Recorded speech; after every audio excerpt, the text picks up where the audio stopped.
Faith means I get to know who Jesus Christ is. I get to understand his love and forgiveness and his faithfulness.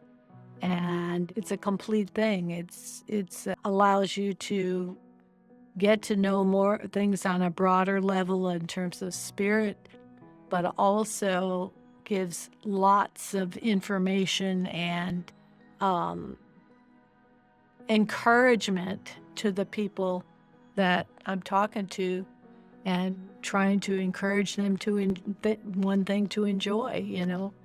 Some people don't always look at it as a fun thing, but I thought it was super.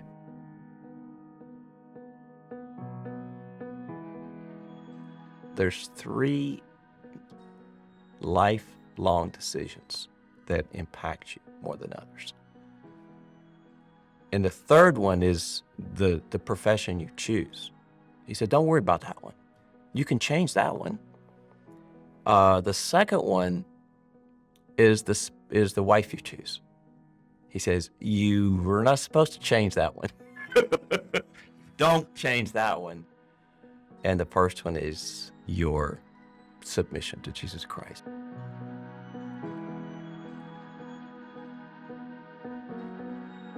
There's probably no more powerful gift than the gift of forgiveness, because when you're forgiven, you're relieved and literally free.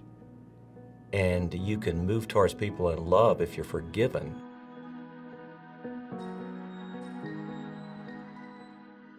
The first couple of years of kids, yeah, because I really enjoyed it. We had nothing, but I didn't care. He didn't care. We were going to get through it and then see where we went.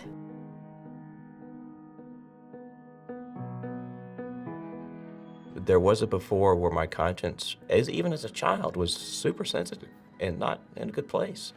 And it was through the knowledge and the personal experience that at that, it's called birth, new birth.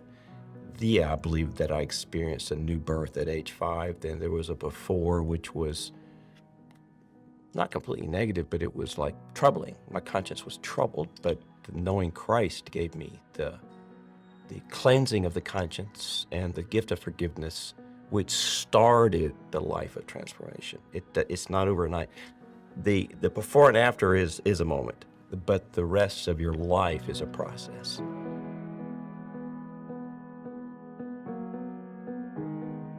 The ministry that I've been able to have with a lot of different people, I was with Campus Crusade for Christ for 3 years, and I did partial seminary before I started having kids. And then see people come to Christ, and they're excited, and they bring their friends, and they're excited, and as it went, it was really fun. It was exciting because you don't know. I mean, God can come along and say, here, you get this one, and you get that one, and you have to take what he hands you and make the best of it. And anyway, I think that is something that never goes away from you once you've got your heart committed, and see how it changes when you start doing what God wants you to do. It's a whole nother ball game.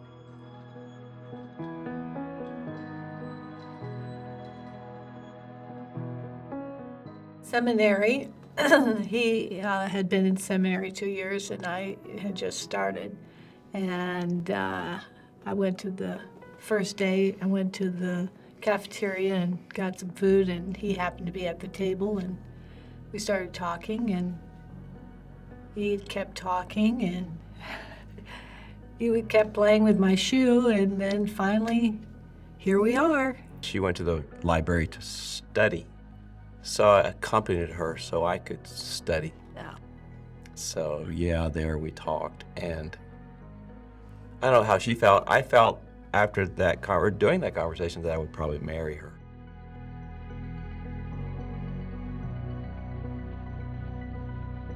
Michael had some learning disabilities, the oldest. So I confessed my sin. I underestimated him. I no longer do. The guy's a rock. and a catalyst for the whole family. He's a real quiet, responsible, centered leader of his siblings. I really, really respect how he's the man he's become. He's a police officer in Houston, and he serves on Lake Houston. He's a cop on a lake, which he loves. So water skiing, he's all that kind of stuff.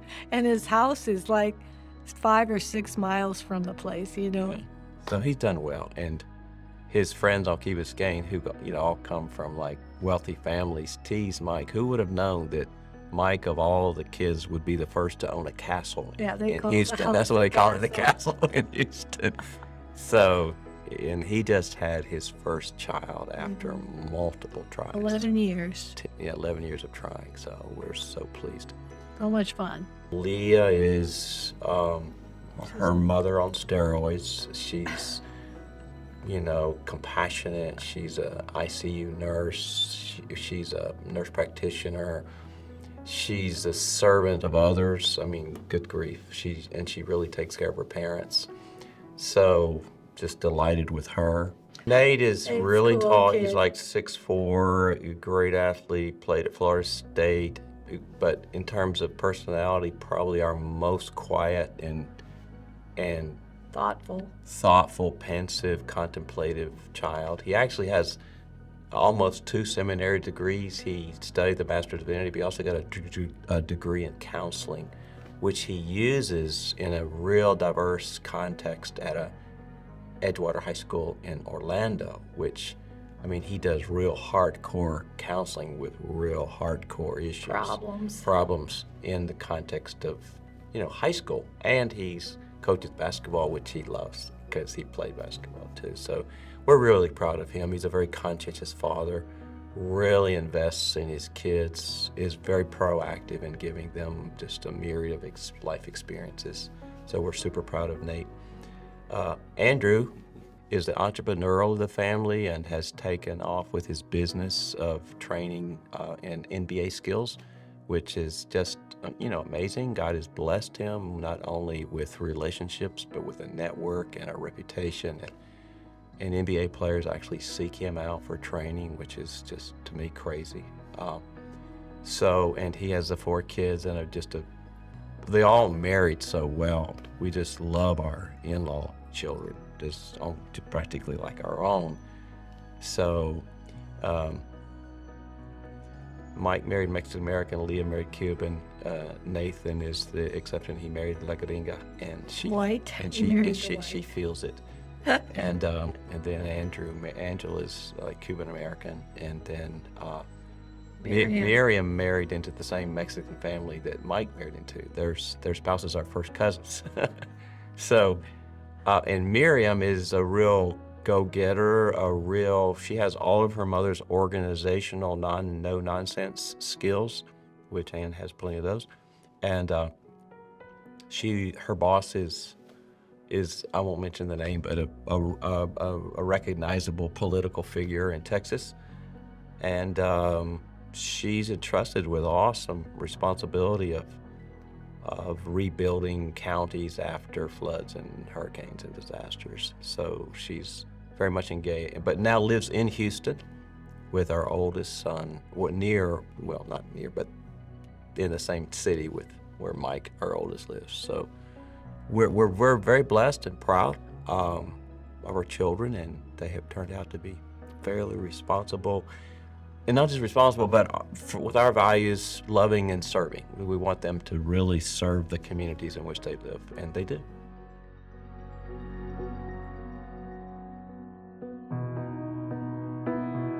We believe and we practice that if you're going to impact a life for Christ, there's at least 3 things that have to be at play. Prayer, because God does it. Love, because people aren't just looking for a concept, they're looking for a relationship. They're looking for a sense of belonging. So we always worked really hard at creating community, way before anyone was introduced to a tangible faith. And of course, the last component is the truth of the gospel of Jesus Christ.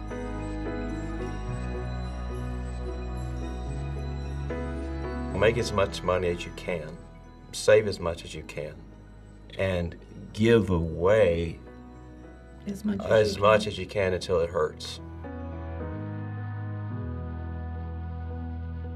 You need Jesus. I mean, you need to know who he is, what he came for, why he died for us.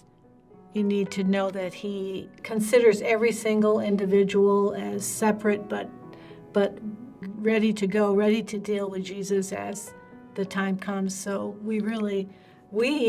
that's why we're busy, because we want to make sure that nobody goes out of this earth without the proper information that will lead them to Christ, because it changes everything.